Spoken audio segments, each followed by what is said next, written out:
Hello friends, welcome to my YouTube channel GSP academy. Friends, आज के इस video में हम आप सभी को class 11th NCERT biology chapter number first जीव जगत का एमसीक्यू कराने वाले हैं।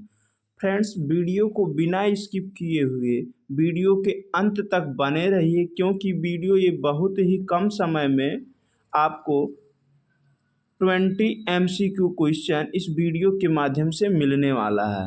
इसलिए क्या है कि बिना स्किप किए हुए आप लोग वीडियो को देखें और उसके बाद फिर अपने दोस्तों तक इसको शेयर करें, तथा जो लोग हमारे चैनल से अभी जुड़े हुए नहीं हैं वो लोग कृपया करके चैनल को सब्सक्राइब करें तथा अपने दोस्तों तक इसको शेयर करें एवं बेल आइकन दबा दें।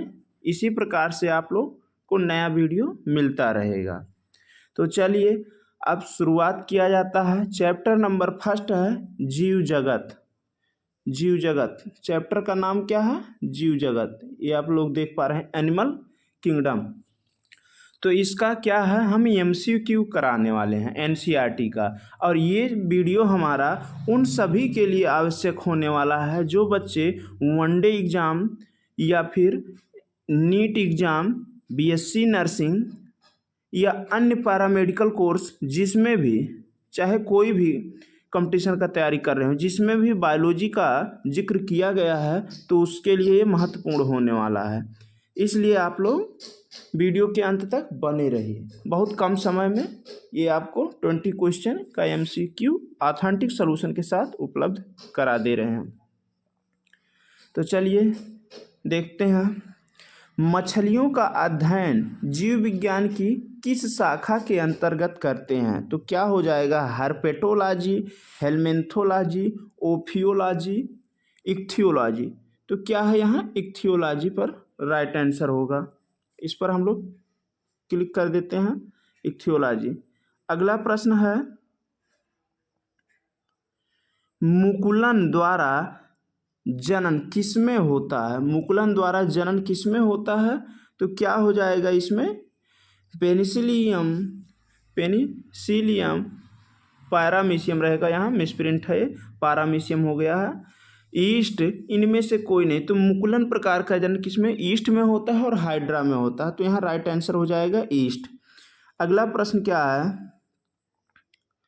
जंतु किन लक्षणों में पादपों से मिलते हैं? तो क्या है, जंतु किन लक्षणों में पादपों से मिलते हैं? इसका क्या हो जाएगा, तीसरे का, ये दिन रात शोषण करते हैं, एक केवल दिन में शोषण करते हैं, एक केवल रात में। जहाँ केवल शब्द आ गया ये निगेटिव वर्ड है, ये जब चाहे शोषण करते हैं। देखिए, शोषण एक अनैच्छिक क्रिया है, तो इस पर इच्छाओं का कोई नियंत्रण नहीं होगा।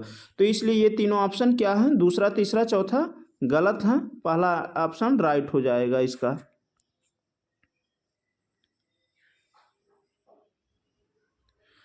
चलिए अगला प्रश्न देखा जाए।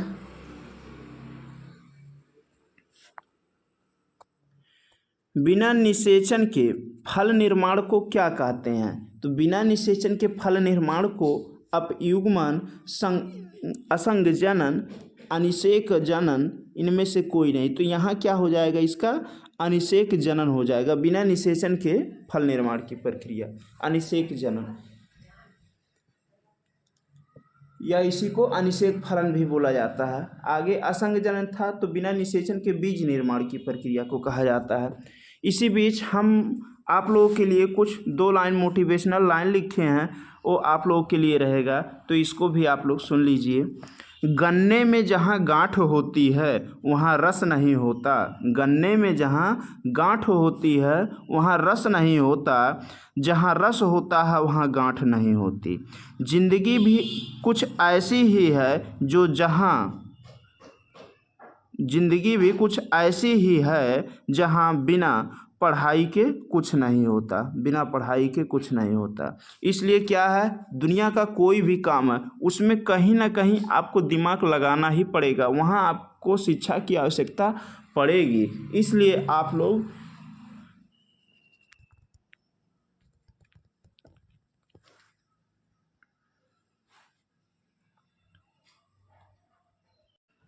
सॉरी स्क्रीन ऑफ हो गया था। तो फिर आगे देखते हैं क्या है। क्वेश्चन नंबर 5 है, द्विनिषेचन किसमें पाया जाता है? तो द्विनिषेचन मतलब दोहरा निषेचन। दोहरा निषेचन किस में पाया जाता है? आवृत्त बीजी, अनावृत्त बीजी, टेरिडोफाइट, ब्रायोफाइट। तो यहाँ क्या हो जाएगा? पांचवा क्वेश्चन का उत्तर ए हो जाएगा, आवृत्त बीजी में होता है, मतलब एंजियोस्पर्मी प्लांट में दोहरा निषेचन होता है। अगला प्रश्न, प्रश्न संख्या 6 है, उभयलिंगी प्राणी हैं। तो उभयलिंगी की बात है, मुर्गी एक लिंगी होती है, सांप एक लिंगी होते हैं, मुर्गी और सांप दोनों एक एक लिंगी होते हैं। केंचुआ क्या है? यहाँ द्विलिंगी होगा। 7वां प्रश्न है, बिना निषेचन के फल बनाने की प्रक्रिया को कहते हैं। अब बिना निषेचन के फल बनाने की प्रक्रिया को इंग्लिश में क्या कहा जाता है? यहाँ देखिए पॉलीकार्पिक दिया गया है, ये नहीं होगा। पार्थिनोकार्पिक जो है ये राइट आंसर होगा। इसके साथ साथ पोमोकार्पिक नहीं होगा, इनमें से कोई नहीं, ये नहीं होगा। तो पार्थिनोकार्पिक इंग्लिश में होता है, हिंदी में उसे अनिषेक फलन या अनिषेक जनन कहा जाता है। अगला प्रश्न, प्रश्न संख्या 8 है, निम्नलिखित में से किसका परागण जल द्वारा होता है? तो किसका परागण? ये एनसीईआरटी बायोलॉजी क्लास 12th में आप लोग पढ़ेंगे। तो क्या है यहाँ? जोस्टेरा है। नेक्स्ट क्वेश्चन नंबर 9 है, इनमें द्विखंडन किस में पाया जाता है? अगर द्विखंडन की बात की जाए किस में पाया जाता है, तो द्विखंडन किस में पाया जाएगा?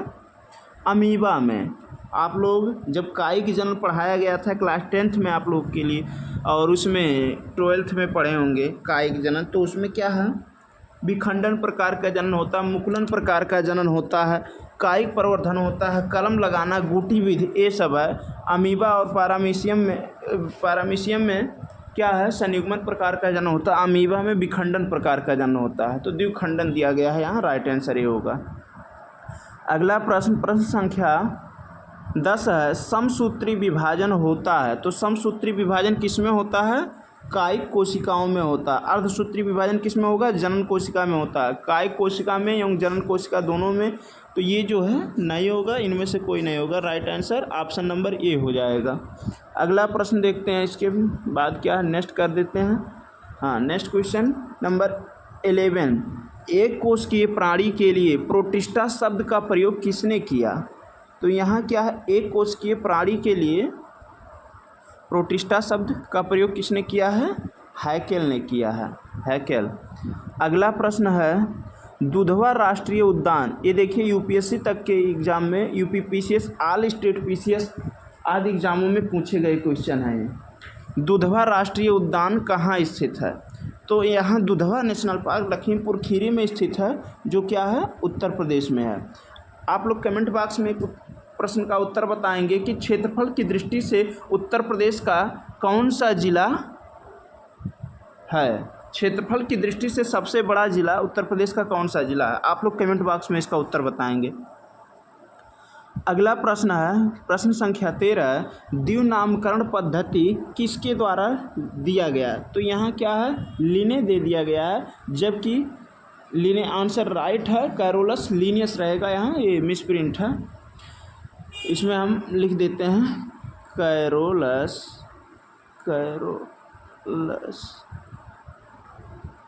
लीनियस।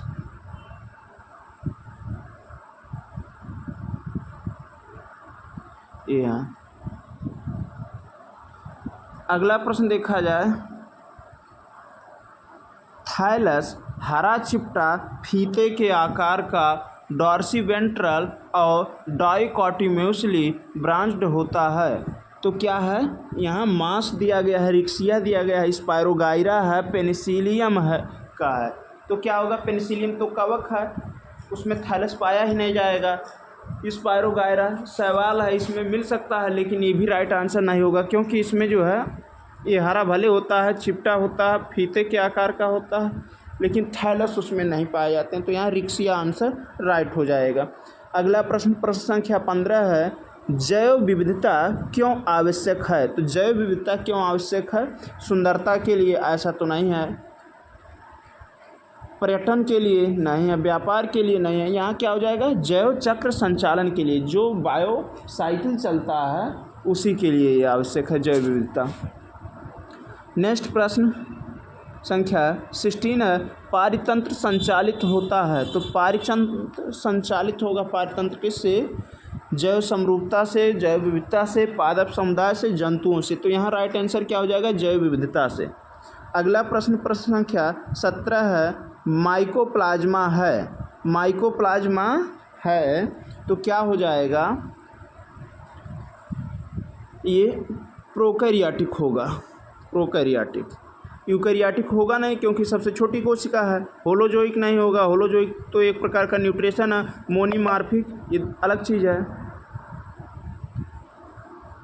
अगला प्रश्न देखते हैं 18, माइकोप्लाज्मा का आनुवांशिक पदार्थ है। तो क्या हो जाएगा? माइकोप्लाज्मा का आनुवांशिक पदार्थ डीएनए और आरएनए दोनों होता है इसमें।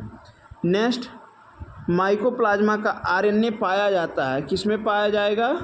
तो प्रोटोप्लाज्म में दिया गया, केंद्रक में दिया गया राइबोसोम। राइबोसोम में भी मिलता है, प्रोटोप्लाज्म में भी मिलता है, केंद्रक में नहीं मिलता है। तो क्या हो जाएगा? प्रोटोप्लाज्म में, राइबोसोम में। नेक्स्ट, और इस वीडियो का ये अंतिम प्रश्न है तथा इस चैप्टर का भी अंतिम प्रश्न है। इसी प्रकार से हमारा नया वीडियो पाने के लिए आप लोग चैनल को सब्सक्राइब करके बेल आइकन दबा दें, जिससे कि जैसे ही हम वीडियो आप लोगों के लिए बनाएं तत्काल आपको नोटिफिकेशन मिल सके और आप बहुत कम समय में चैप्टर वाइज एनसीईआरटी को एकदम फास्ट रिवीजन की तौर पे रिवीजन कर सकें। फ्रेंड्स, ये वीडियो आपके ऑल एग्ज़ाम में, चाहे जो कंपटीशन का एग्ज़ाम हो, चाहे स्टेट बोर्ड हो, कोई भी बोर्ड हो, सीबीएसई बोर्ड हो, सबके लिए महत्वपूर्ण होने वाला है। इसलिए आप समय निकाल कर 10-5 मिनट जो भी हमारा वीडियो बन रहा है, 10 मिनट 5 मिनट, वैसे कोशिश यही रहेगा 10 मिनट से ज़्यादा का वीडियो ना बने, जिससे कि आपको भी कोई असुविधा ना हो पढ़ने में और हमको भी ना ऐसा लगे कि हमने बहुत लंबा वीडियो बना दिया, लोग वॉच करेंगे कि नहीं करेंगे, ऐसा हमारे अंदर भी निगेटिव थिंकिंग ना आए। तो क्या है 20 नंबर, पौधे का शरीर किस समुदाय में जड़, तना, पत्ती, फूल, फल में विभेदित होता है? तो क्या है ये 20 नंबर का? पुष्पी पादप में। फ्रेंड्स, जिनको भी विश्वास ना पड़े वो लोग, कोई भी कंपटीशन का तैयारी करने वाला बच्चा अगर इलाहाबाद या दिल्ली मुखर्जी नगर या कोटा राजस्थान जैसे जगहों पर, कानपुर जैसे जगहों पर, लखनऊ जैसे जगहों पर या पटना जैसे सिटी में, मतलब पूरे भारत में किसी भी राज्य का विद्यार्थी है और कहीं भी वो तैयारी कर रहा है, हाँ, तो उससे ये बात आप ज़रूर सुनेंगे कि बिना एनसीईआरटी पढ़े हुए कुछ नहीं होने वाला है। इसलिए एनसीईआरटी को आप प्रेफरेंस दीजिए। किसी भी एग्ज़ाम की तैयारी कर रहे हैं, बिना एनसीईआरटी के कुछ हो नहीं सकता है। इसलिए आज ही जो बच्चे class 11th 10th 9th 12th जिस भी क्लास में हैं, अपने एनसीईआरटी बुक को अच्छे ढंग से पढ़ें। इसी से आपका क्या है, आधार मजबूत रहेगा। बेसिक जानकारी आपको यहीं से मिलेगा, बाकी आगे की चीज़ें आप समझ पाएंगे। तो चलिए फिर मिलते हैं नेक्स्ट वीडियो में। तब तक के लिए जय Hind, Vande Mataram. Thanks for watching my video.